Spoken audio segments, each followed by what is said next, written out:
2026 আগেই বলেছি আমি, এটা রবির বছর, সূর্যের বছর।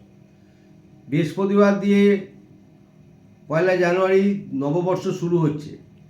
তাই এই বৎসরটা চেষ্টা করবেন পকেটে একটা হলুদ রুমাল বা হলুদ কাপড়ের টুকরো অথবা অরেঞ্জ কালারের কাপড়ের টুকরো সর্বদা কাছে রাখবেন, ব্যাগে রাখবেন। যারা অফিস করেন অফিস ব্যাগে রাখলেও হবে, সঙ্গে রাখবেন।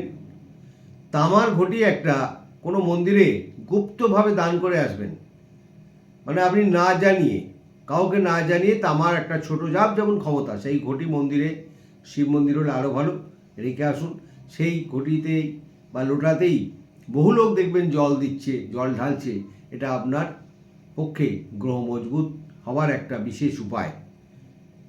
আর হলুদ ফল মন্দিরে দেবেন, অন্তত ওই বৃহস্পতিবার নববর্ষ 1 জানুয়ারি হলুদ ফল দান করুন। হলুদ বস্ত্র পরে মন্দিরে যান, দেখবেন বৃহস্পতি এবং রবির কৃপায় অশেষ উন্নতি, মান সম্মান 2026-এ আপনি প্রাপ্ত হবেন।